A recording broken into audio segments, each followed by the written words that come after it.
आदाब। आज तक मीडिया से मैं डॉक्टर अरशद हयाती। आज हम पहुंचे हैं विधानसभा कार्यालय विधानसभा कठौर ऑल इंडिया मजलिस इत्तेहादुल मुस्लिमीन, जहां पर बिहार विधानसभा चुनाव को लेकर खुशियों का माहौल है। मजलिस इत्तेहादुल मुस्लिमीन ने बड़ी कामयाबी हासिल की है। विधानसभा के 5 सीटों पर मजलिस ने कामयाबी हासिल की। बैरिस्टर असदुद्दीन ओवैसी के सिद्धांतों को आगे बढ़ाने के लिए वहां पर सोशल वर्कर्स ने मेहनत की।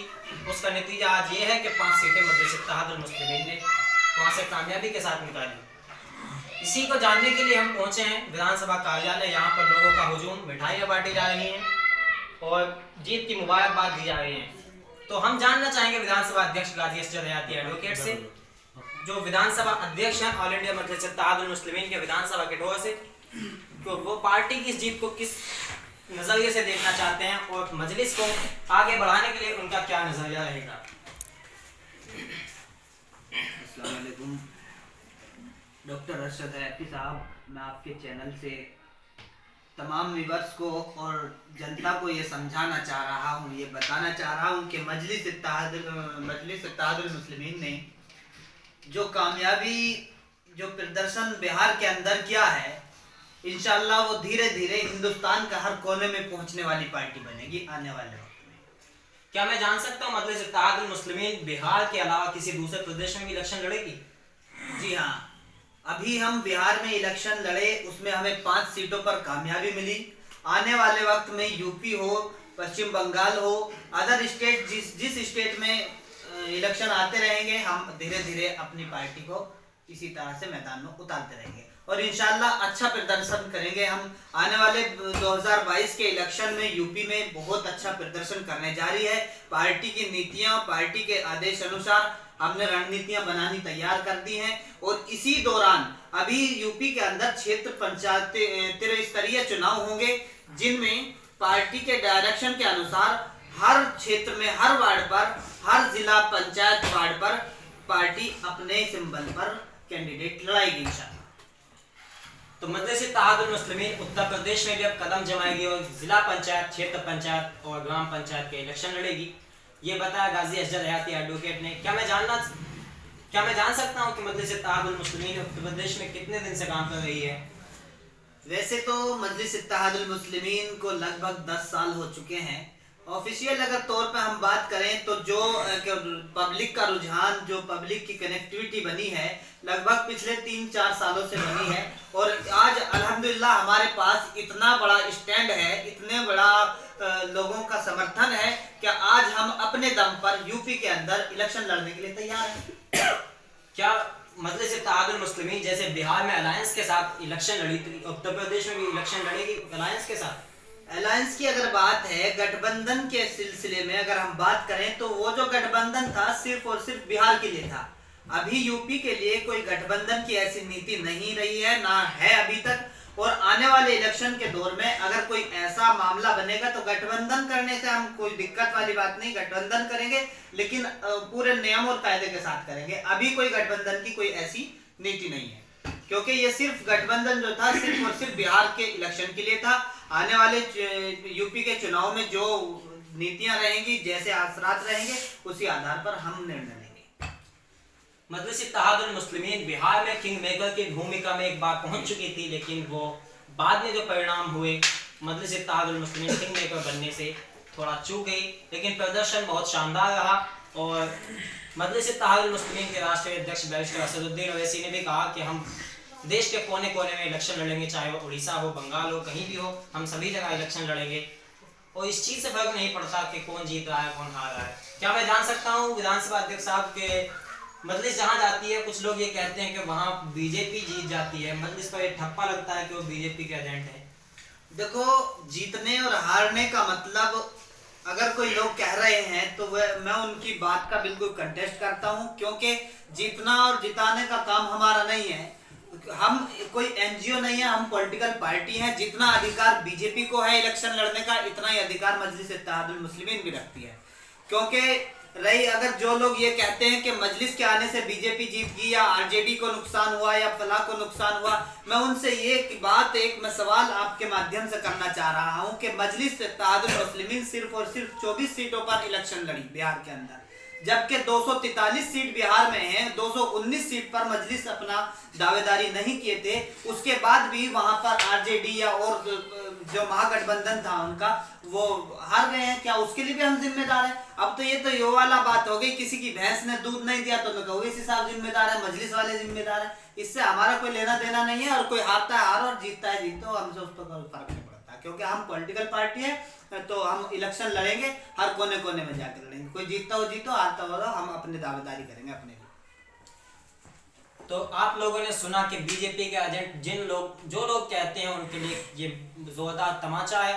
और ये मैं अपने माध्यम से भी कहना चाहता हूं कि किसी भी पार्टी को निष्पक्ष रूप से इलेक्शन लड़ने का अधिकार है, चाहे वो मजलिस इत्तेहादुल मुस्लिमीन हो, चाहे वो भारतीय जनता पार्टी हो, आरजेडी हो, समाजवादी हो या बसपा हो, कोई भी पॉलिटिकल पार्टी हो, सभी को हिंदुस्तान का कॉन्स्टिट्यूशन जो है स्वतंत्रता के साथ, निष्पक्षता के साथ चुनाव लड़ने का अधिकार प्रदान करता है। तो मैं जानना चाहता हूँ आपका नाम? मुकीम यूसुफ। मुकीम यूसुफ जी, आपका पद? जी एमआईएम महासचिव किठौर विधानसभा महासचिव किठौर जी। बताना चाहेंगे मजलिस इत्तेहादुल मुस्लिमीन ने जो बड़ी कामयाबी हासिल की है, तो किस रणनीति के तहत उन्होंने ये कामयाबी हासिल की? जी मैं ये बताना चाहूँगा आपके चैनल के माध्यम से कि वहाँ पर लोगों ने ओवैसी साहब को बड़ा अच्छा सराहाया और बड़ी मेहनत की और बड़ी मोहब्बत के साथ ओवैसी साहब के कदमों को जमाया और बड़ी मेहनत की है उन लोगों ने। मैं उनका शुक्रिया अदा करता हूँ, ख़ास तौर से वहाँ के जो प्रदेश अध्यक्ष हैं अफसर इनाम साहब और उन्होंने जो लोग उनके साथी, उनका भी मैं शुक्रिया अदा करता हूँ। और मैं उन लोगों से कहना चाहूँगा जो लोग पार्टी के बारे में गलत बोलते हैं या गलत सोचते हैं, ऐसा नहीं है, अपने दिल पे हाथ रखकर उनको बोलना पड़ेगा। ये ऑल इंडिया मजलिस इत्तेहादुल मुस्लिमीन सदर साहब एक सच्ची जमात है और सच्ची पॉलिटिक्स करती है। ये थे मुकीम यूसुफ, विधानसभा महासचिव कठौर, ऑल इंडिया मजलिस इत्तेहादुल मुस्लिमीन। इन्होंने बताया कि हम सच और हक के लिए मैदान में उतरे हैं और बिहार के लोगों ने हमें हाथों हाथ लिया और हमारे पैर जम गए हैं। बिहार के अंदर हम आने वाले इलेक्शन में भी इंशाल्लाह बहुत अच्छी मेहनत करेंगे और वक्त आने पर मुंह तोड़ जवाब दिया जाएगा। जी, क्या मैं जान सकता हूँ आपका शुभ नाम? जी मेरा नाम अमजद हयाती। अमजद हयाती। आपका पद? मैं ऑल इंडिया मजलिस इत्तेहादुल मुस्लिमीन का विधानसभा प्रवक्ता की हैसियत से बात। जी, क्या मैं जान सकता हूँ मजलिस इत्तेहादुल मुस्लिमीन ने इतनी बड़ी कामयाबी हासिल की, तो इसके पीछे कोई वजह रही?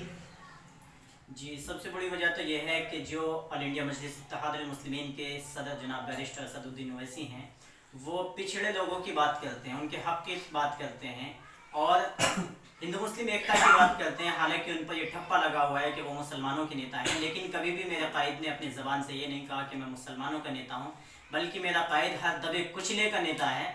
और सीमांचल की बदहाली के लिए अगर किसी ने आवाज़ उठाई तो वो मेरे कायद ने उठाई है और किसी ने आज तक सीमांचल की बदहाली की आवाज़ नहीं उठाई।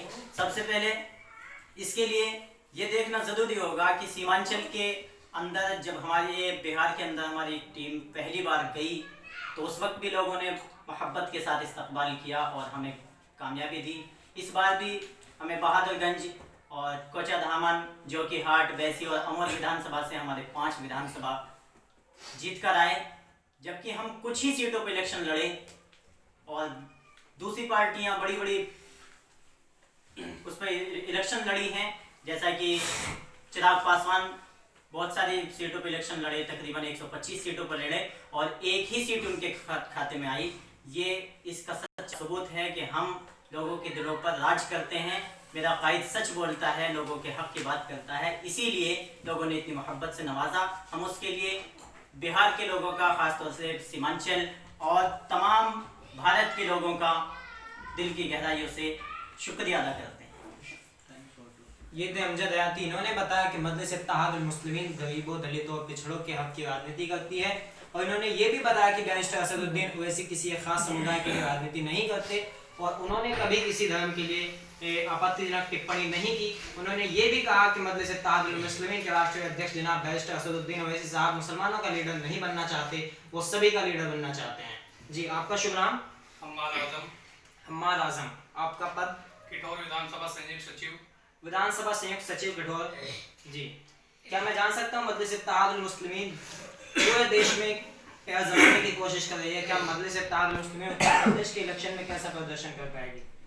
जी इंशाल्लाह, जैसे ऑल इंडिया मजलिस इत्तेहादुल मुस्लिमीन ने बिहार के अंदर बहुत अच्छा प्रदर्शन किया और वहाँ के लोगों ने भी, वहाँ की जनता ने भी ओवैसी साहब को स्वीकार किया।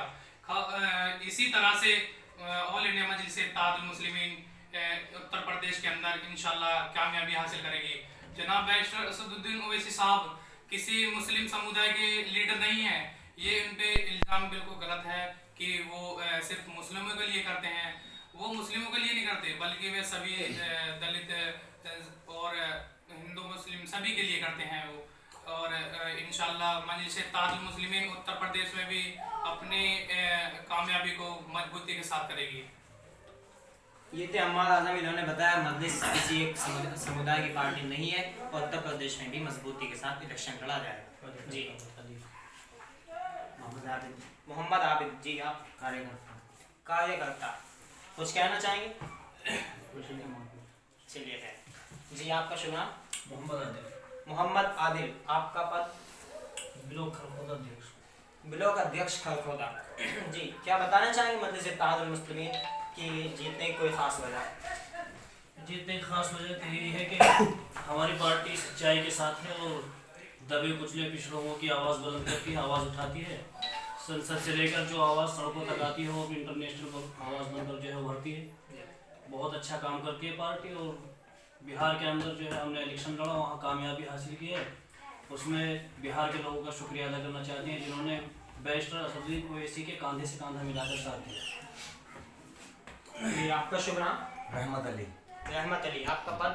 AIM कठोर विधानसभा सचिव। विधानसभा सचिव किटौर जी, बताना चाहेंगे कोई रणनीति खास रही हो जो मजलिस की जीत में अहम किरदार निभाया? जी जी, तो वैसा वो कहना था कि मैं चिराग हूँ वफा का, मुझे जलाकर तो देखो। मैं चिराग हूँ वफा का, मुझे जलाकर तो देखो। मैं बार बार अपना रहा हूँ, एक बार मुझे अपना बनाकर तो देखो। अल्हम्दुलिल्लाह माशाल्लाह आज वो रिजल्ट हमारे सामने बिहार में आ चुका है। इंशाअल्लाह ताला 2022 में हम यूपी में भी यही असर दिखाएंगे। और जो लोग ये कहते हैं कि बीजेपी का एजेंट है, उसको उन लोगों को मैं खास तौर से कहना चाहूँगा कि कोई हारो या जीतो, हम किसी के ठेकेदार नहीं है बिल्कुल भी। भाई इन्होंने स्पष्ट कर दिया कि हम ना तो किसी को हराने के लिए आए हैं ना किसी को जिताने के लिए आए हैं। कोई हारे या जीते कोई फर्क नहीं पड़ता। मजलिस इत्तेहादुल मुस्लिमीन एक पॉलिटिकल पार्टी है, वो इलेक्शन लड़ेगी। जी जी आगे कुछ? हाँ जी, आप कहना ये चाहूँगा कि जैसे अभी बिहार में इलेक्शन लोग कह रहे हैं कि बीजेपी को जिता है वो साहब ने, वो सब 24 सीटों पे लड़े हैं। बाकी सीट और कहाँ गए? भाई पप्पू यादव और बहुत सारे लड़े हैं कि हमका ठेका नहीं है किसी का। मायावती लड़ी है, बताओ एक सीट नहीं निकाल पाई 35 सीटों पे, तो क्या होगा बताइए? हम जिम्मेदार नहीं है बिल्कुल भी। जो होता हो, हमें तो लड़ना है उत्तर प्रदेश 2022 में, हर हाल में लड़ना है जी, और इंशाल्लाह बहुत अच्छी तरीके से प्रदर्शन दिखाएंगे। चलिए नन्ना सिपाही है एक नन्ना सिपाही भी यहाँ मौजूद है। देखिए मजलिस का टैग लगाए हुए हैं।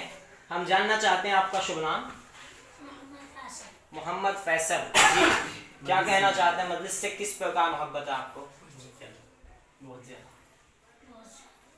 उम्र कम है लेकिन हौसला तो बुलंद है ही, अपना वो खोल तो देना। इनकार नहीं किया जा सकता। प्रत्याशी वाला खोल देना। तो ग्राम प्रधान प्रत्याशी अब मेरे पास भी शब्द नहीं है इस छोटे से नन्हे सिपाही के लिए कि मैं उसको किस रूप में आपके सामने बयां कर सकूं। मजलिस से उसको जितनी मोहब्बत है शायद कुछ लोगों को नहीं होगी, लेकिन इस बच्चे की मोहब्बत को इसी चीज़ से अंदाज़ा लगाया जा सकता है कि वो जीत की खुशी में यहाँ पे मौजूद है, बड़े बड़े लोगों के पास मौजूद है और इसी उपस्थिति को दर्ज कराने के लिए यहाँ पर और भी लोग हैं, उनसे हम राय जानना चाहेंगे। जी आपका शुभ नाम? मोहम्मद इमलाक। मोहम्मद इमलाक जी, आप कहना चाहेंगे मजलिस के बारे में? आपका तारुफ कराएं। पार्टी कार्यकर्ता अभी अभी पार्टी जुड़े हैं और जो है पार्टी के साथ इंशाअल्लाह हम दिलो जान के साथ रहेंगे। और जो बिहार में 5 सीट निकली हैं हमारी, हम उन लोगों का तहे दिल से शुक्रिया अदा करते हैं। और जो यहाँ मेहमान सब हमारे आए हुए हैं ऑफिस पर, इन सब का हम शुक्रिया अदा करते हैं। और इंशाअल्लाह इस बार जो है ग्राम पंचायत प्रधान पद का उम्मीदवार हूँ मैं और पार्टी के निशान से ठीक है। पर्चे भरने के लिए इंशाल्लाह तैयारी करूँगा अपनी। ये थे मोहम्मद इमरान और ये अभी अभी पार्टी से जुड़े हैं, लेकिन उन्होंने ये घोषणा कर दिया कि मजलिस का मैं कैंडिडेट रहूँगा और आने वाले ग्राम प्रधान के इलेक्शन में मजलिस के सिंबल पर इलेक्शन लड़ा जाएगा। इसी के साथ आज तक मीडिया से मैं डॉक्टर अरशद हयाती, दुआओं में याद रखना। आदाब।